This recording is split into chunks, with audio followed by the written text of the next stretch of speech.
Uma talentosa anestesista em busca de paz interior, decide se refugiar em um hotel paradisíaco na Costa Rica. O que ninguém poderia imaginar é que, por trás da fachada de tranquilidade, um hóspede escondia uma fúria brutal, capaz de transformar um fim de semana de descanso em um pesadelo sangrento. Maria Luísa nasceu em 29 de maio de 1977 na cidade de La Fortuna de San Carlos, Costa Rica. Ela era caçula de 5 irmãos. Maria Luísa terminou o ensino médio em 1994 e era uma aluna dedicada, que sonhava em ser a primeira pessoa da família a se formar na faculdade. Determinada a ter sucesso na vida, ela começou a estudar medicina e se formou pela Universidade de São José. Ela obteve mestrado em anestesiologia, reabilitação e medicina cirúrgica e trabalhava como anestesista, sendo uma profissional renomada em sua área. Muitas pessoas que dedicam suas vidas a construir uma carreira de sucesso não têm tempo para a vida pessoal. Maria Luísa era uma delas. Ela namorava um médico que conheceu na faculdade, mas o relacionamento não durou muito. Em fevereiro de 2020, eles terminaram, e isso a deixou deprimida. As restrições impostas em todos os lugares devido à propagação do vírus pelo mundo só pioraram a situação. Maria Luísa queria dar um tempo de tudo e decidiu passar um fim de semana em um lugar tranquilo na costa. Ela reservou um quarto de hotel no térreo, com 2 entradas, uma pelo saguão e outra que dava para o jardim. Maria Luísa escolheu este quarto porque estava com sua amada cachorra. Ela fez o check-in no hotel no sábado, 18 de julho de 2020, e deveria sair na segunda-feira, 20 de julho. Tudo correu como planejado. A mulher passou um tempo na praia com sua cachorra, caminhou pelas ruas locais, tirou fotos que compartilhou com seus entes queridos e, à noite, pediu uma garrafa de vinho, 2 taças e água para o quarto. Na segunda-feira, 20 de julho, ela deveria tomar café da manhã e ir trabalhar em São José, mas não apareceu. A equipe do hotel pensou que ela tinha simplesmente decidido dormir mais um pouco, mas quando se passaram algumas horas e Maria Luísa não apareceu, a equipe começou a ficar preocupada. Por volta do meio-dia, a camareira bateu na porta, mas a mulher não abriu. A cachorra latia lá dentro, o que era muito preocupante. Por fim, o latido incessante do animal teria acordado a mulher, mas nada. Como havia 2 entradas no quarto, as camareiras foram até a que dava para o jardim e continuaram chamando a mulher pelo nome, mas tudo que podiam ouvir era o latido inquieto da cachorra. Como a porta não estava trancada por dentro, ao entrarem, viram manchas de sangue e o corpo de Maria Luísa enrolado em um lençol na cama. Uma das camareiras ligou para o serviço de emergência. Infelizmente, era impossível salvar a mulher, pois ela havia morrido algumas horas antes da ligação. O caso parecia estranho desde o início da investigação. Afinal, o hotel estava quase vazio devido à pandemia. No entanto, sempre havia alguém da equipe presente, mas ninguém viu ou ouviu nada. A porta do quarto de Maria Luísa tinha uma fechadura eletrônica e a segurança poderia verificar cada vez que a chave foi usada em seu banco de dados, descobrindo quem entrou no quarto e a que horas. Quando a polícia verificou, descobriu que ninguém além da mulher havia entrado. A equipe tinha uma cópia da chave, mas não havia usado a segunda entrada do quarto na noite do crime. Havia uma porta de vidro de correr, que não era necessária uma chave eletrônica para abri-la. Assim, os investigadores presumiram que o criminoso havia entrado no local por aquela porta, ou que Maria Luísa poderia ter deixado o criminoso entrar. A polícia quase imediatamente descartou a possibilidade de roubo como motivo do crime, pois seus pertences valiosos, joias e dinheiro estavam intactos. Isso significava que havia outros objetivos. Quando os legistas examinaram o corpo de Maria Luísa, entenderam o que o criminoso queria. A mulher estava nua e havia lutado por sua vida. Havia vestígios do DNA do criminoso sob suas unhas, marcas de mordidas em seu rosto e peito, marcas de dedos em seu tornozelo, hematomas de pancadas fortes e marcas de estrangulamento em seu pescoço. Os relatórios também indicavam que ela havia sofrido ferimentos na região genital. A polícia viu pegadas distintas no chão perto da cama. O telefone da mulher estava ao lado dela, e havia 2 taças, uma garrafa de vinho aberta e água na mesa. Os legistas apontaram trauma na cabeça e no pescoço como causa da morte e acreditavam que obteriam amostras de DNA das mordidas no corpo de Maria Luísa. No entanto, os resultados da perícia surpreenderam até mesmo os mais experientes. As mordidas no peito e na bochecha da mulher continham sua saliva. Mas uma pessoa não pode se morder na bochecha.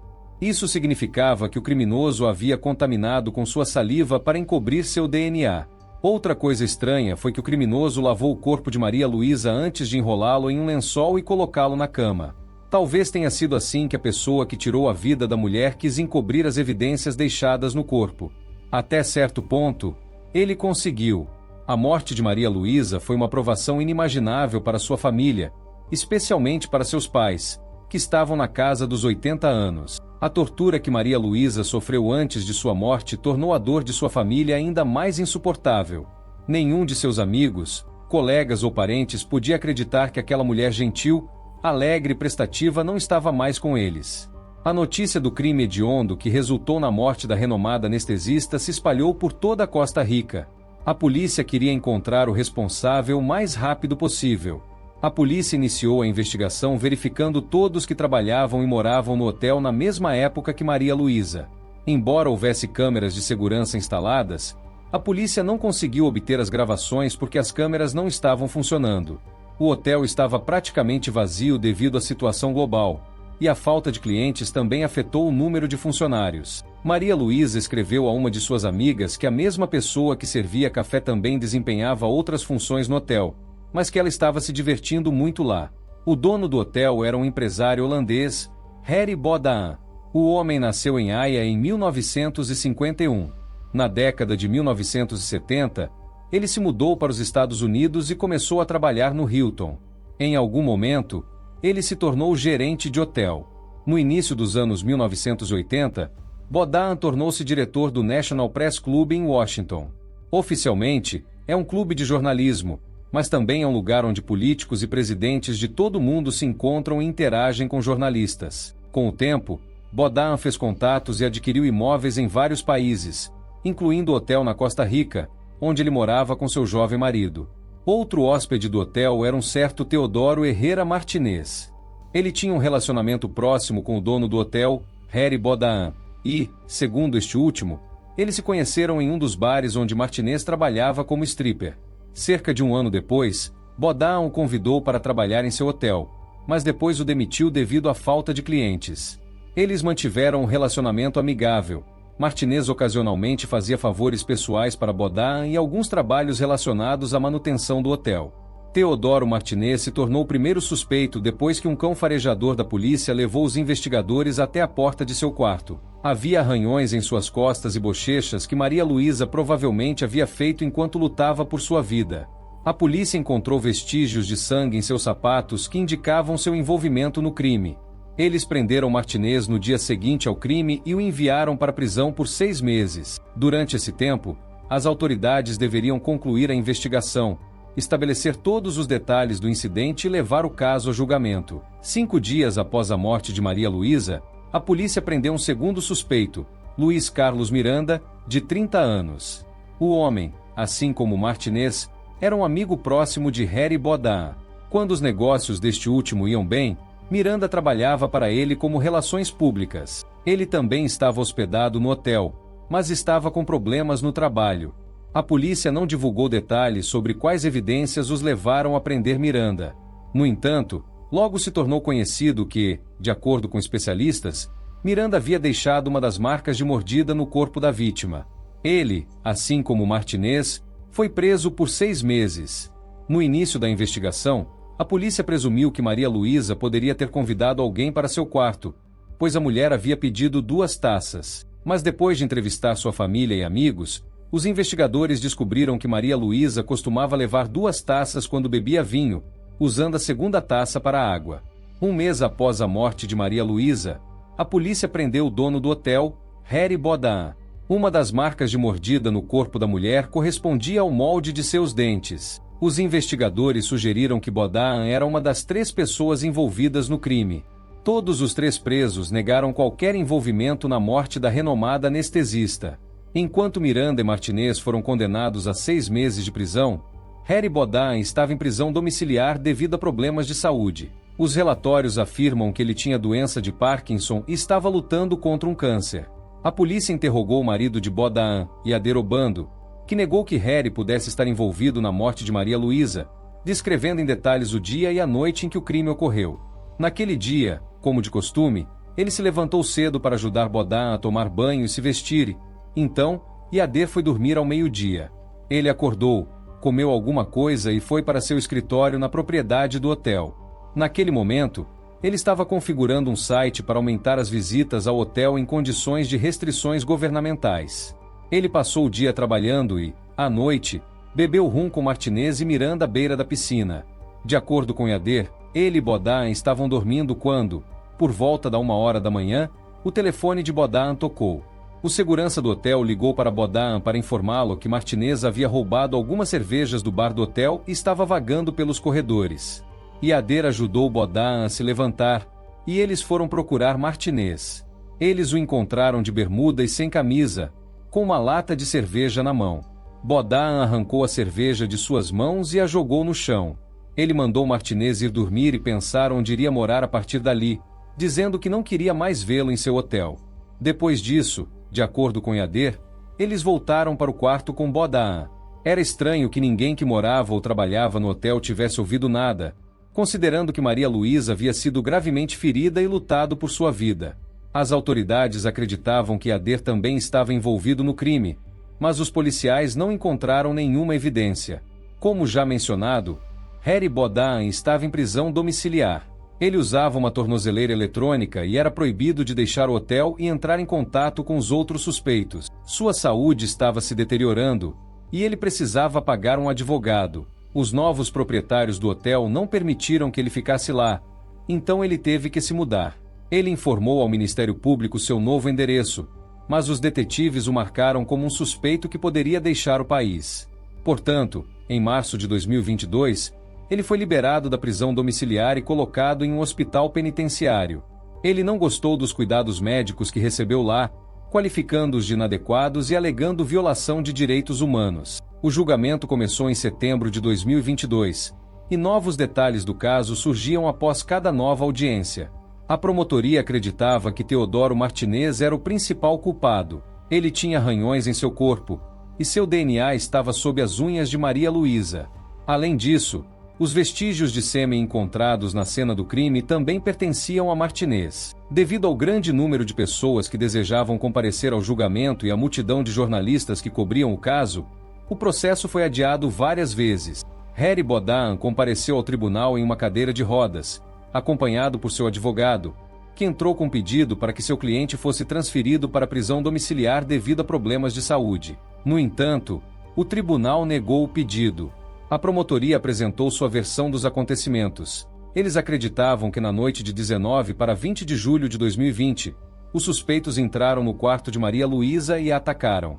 Eles entraram pela porta de vidro de correr, sabendo que ninguém os veria. Além disso, quase não havia ninguém no hotel. Com base no fato de que ninguém ouviu os gritos da mulher, os promotores concluíram que ela estava dormindo quando os três a atacaram, e que eles provavelmente amordaçaram a mulher para que ninguém ouvisse nada. Harry Bodin e Miranda deixaram marcas de mordida. Presumivelmente, esses dois seguraram Maria Luísa enquanto Martinez realizava suas fantasias sádicas. A mulher exausta lutava por sua vida, mas as forças eram desiguais. Eles a espancaram brutalmente e a estrangularam, eventualmente quebrando suas vértebras cervicais. Os três sabiam que tinham tempo suficiente para encobrir seus rastros. Eles a lavaram e cobriram com um lençol. Eles limparam as marcas de mordida em seu corpo com sua saliva para que os especialistas não pudessem detectar DNA estranho lá. No entanto, os advogados de cada réu tinham sua própria estratégia. A defesa de Bodin argumentou que seu cliente havia se submetido a uma cirurgia no joelho pouco antes da morte de Maria Luísa e estava tendo dificuldades para andar, para não mencionar a participação no crime. Eles adiaram o julgamento novamente por causa de uma testemunha especialista que deveria depor sobre as marcas de mordida no corpo da vítima. O advogado de Miranda convidou uma ortodontista espanhola de Madrid, que disse que as marcas de mordida na pele não eram evidências suficientes. Supunha-se que seu depoimento durasse 2 dias, mas, após o primeiro dia, ela voltou para a Espanha porque se sentiu intimidada pela promotoria. O investigador questionou sua competência e quis responsabilizá-la, pois ela não era credenciada por nenhuma associação profissional na Costa Rica e estava se passando ilegalmente por especialista. De acordo com as conclusões do Ministério da Justiça e Paz, o crime não poderia ter sido cometido por apenas uma pessoa. Eles insistiram que os 3 homens estavam envolvidos no caso. A defesa de Miranda questionou a versão de que mais de uma pessoa estava envolvida no crime. Os advogados criticaram as falhas na perícia realizada pelas autoridades judiciais e apontaram as inconsistências que poderiam servir de base para a absolvição de Miranda. Durante uma das audiências, o tribunal ouviu o depoimento do investigador principal, que disse que eles precisaram de mais de 5 horas para inspecionar cuidadosamente a cena do crime e perceberam que os criminosos haviam lavado o corpo de Maria Luísa antes de movê-lo para a cama. Ao aplicar luminol no banheiro, como não havia vestígios no chão do quarto do hotel, mas havia impressões digitais no corpo da vítima, os especialistas acreditavam que pelo menos 2 pessoas carregaram o corpo de Maria Luísa para a cama. Já no caso de Teodoro Martinez, havia evidências mais contundentes contra ele. Durante o julgamento, todos souberam que o sangue de Maria Luísa estava na parte interna e externa de seus sapatos, o que pode significar que, no momento do crime, ele estava descalço e sujou os pés de sangue antes de calçar os sapatos. Eles também encontraram sangue em seu telefone e relógio. Além disso, seu DNA, incluindo sêmen, foi encontrado no corpo da vítima. Ao contrário dos outros 2 acusados, Martinez não podia alegar que não estava envolvido no crime. Com base em tudo isso, Martinez admitiu que houve contato íntimo entre eles, mas negou ter feito todo o resto. Durante a investigação, descobriu-se que Harry Bodin havia se submetido a uma cirurgia no joelho no mesmo hospital onde Maria Luísa trabalhava. Ela não era a única anestesista, e não havia evidências de que ela e Bodin tivessem se encontrado antes. Durante seu depoimento, o homem também negou conhecer Maria Luísa. Segundo ele só soube que ela estava hospedada em seu hotel depois que lhe telefonaram para relatar sobre a mulher morta em um dos quartos. Durante um dos interrogatórios, eles perguntaram a Bodin por que as câmeras de segurança não estavam funcionando em seu hotel. Ele respondeu que elas não estavam funcionando devido a problemas de financiamento. Havia cerca de 5 ou 6 câmeras de baixa qualidade, e todas elas gradualmente pararam de funcionar. Ele também disse que havia problemas com a eletricidade no hotel, mas a equipe de manutenção estava cuidando disso. Não havia nenhuma evidência, exceto pelas marcas de mordida no corpo da vítima, confirmando o envolvimento de Harry Bodin e Luiz Carlos Miranda no crime. Como resultado, tudo se resumia a uma pergunta: as marcas de mordida poderiam ser consideradas conclusivas? Durante a audiência de Miranda, o juiz fez vários esclarecimentos, incluindo a indicação de que as evidências odontológicas, ou seja, a correspondência das marcas de mordida no corpo da vítima com os dentes do réu, não poderiam ser consideradas como prova porque ninguém havia lido os direitos do acusado durante a coleta da amostra. Apesar da presença de algumas evidências contra Bodin, o juiz indicou que era impossível estabelecer se o molde de seus dentes correspondia à marca da mordida. Os legistas afirmaram que a análise dos dentes permitiu que eles excluíssem todos que estavam no hotel na noite da morte de Maria Luísa, exceto Miranda e Bodin. Ao mesmo tempo, havia a possibilidade de que as marcas no corpo da vítima tivessem sido deixadas por outra pessoa. Além disso, o juiz questionou a cadeia de custódia das amostras de DNA. Isso significava que as evidências não eram convincentes para o juiz. Em abril de 2023, o tribunal considerou Teodoro Martinez culpado pela morte de Maria Luísa e o condenou a 25 anos de prisão. O tribunal também absolveu Harry Bodin e Luiz Carlos Miranda por falta de provas. Em outubro de 2023, o Tribunal de Apelação da Costa Rica ordenou uma revisão do caso contra Bodin e seus 2 réus. A promotoria queria tentar convencer outros juízes da autenticidade das marcas de mordida como prova. A decisão do Tribunal de Apelação não foi inesperada para Bodin. Ele acusou a promotora de preconceito, afirmando que ela estava usando o caso para subir na carreira. Bodin, que já deixou a Costa Rica, agora mora na Holanda. Mesmo que o Tribunal da Costa Rica decida prendê-lo, ele não tem nada a temer, pois não há tratado de extradição entre esses países, e ele não planeja retornar à Costa Rica.